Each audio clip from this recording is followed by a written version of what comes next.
හරිමයි.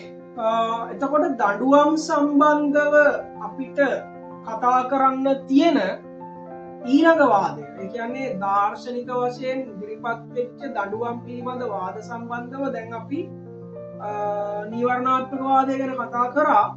ඊට පස්සේ කතා කරන්න තියෙනවා ප්‍රතිඵලාත්මක වාදය ගැන. මේ ප්‍රතිඵලාත්මක වාදය ගැන කතා කරද්දී තාමත් ප්‍රසිද්ධ කියමනක් අපිට හම්බ වෙනවා. දැන් ගොඩක් වෙලාවට ලංකාවේ පාතාලය වගේ ක්‍රියාත්මක වෙන්නේ ප්‍රතිඵලාත්මක වාදය මත. හේතුව තමයි ඔබ වෙඩි තිබ්බොත් අපිත් වෙඩි තියනවා. ඔබ අපේ එකෙක් මැරුවොත් අපිත් උඹලගේ එකෙක් මරනවා. නේ? ඔබ මගේ 60 ඇන්නොත් මමත් උඹගේ 60 අනිනවා. ඔබ මගේ දතක් ගැලෙව්වොත් මමත් උඹගේ දතක් ගලවනවා. නේ?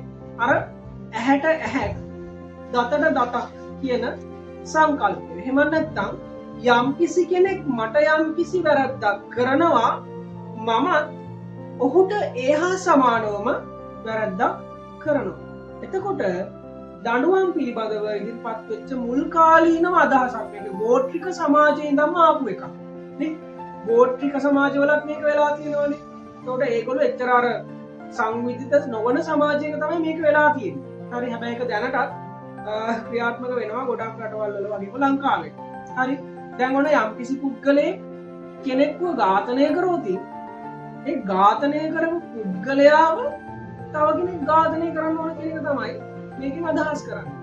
පුද්ගල මනුෂ්‍ය ඝාතනයක් කරොත් මේ පුද්ගලයාවත් එල්ලා මැරිය යුතුයි කියන වගේ අදහසක් මේ ප්‍රතිපදාත්මක වාදය එහෙම නැත්නම් ඵල විපාක වාදය.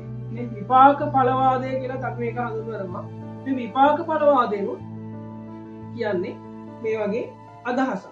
හරි තොර පුද්ගල ඝාතනයක් සම්බන්ධයෙන් මරණීය දණ්ඩනය නියම කිරීම වගේ අදහසක තමයි මෙන්න මේ ප්‍රතිඵලාත්මක වාදය තුළ කතා වෙන්නේ.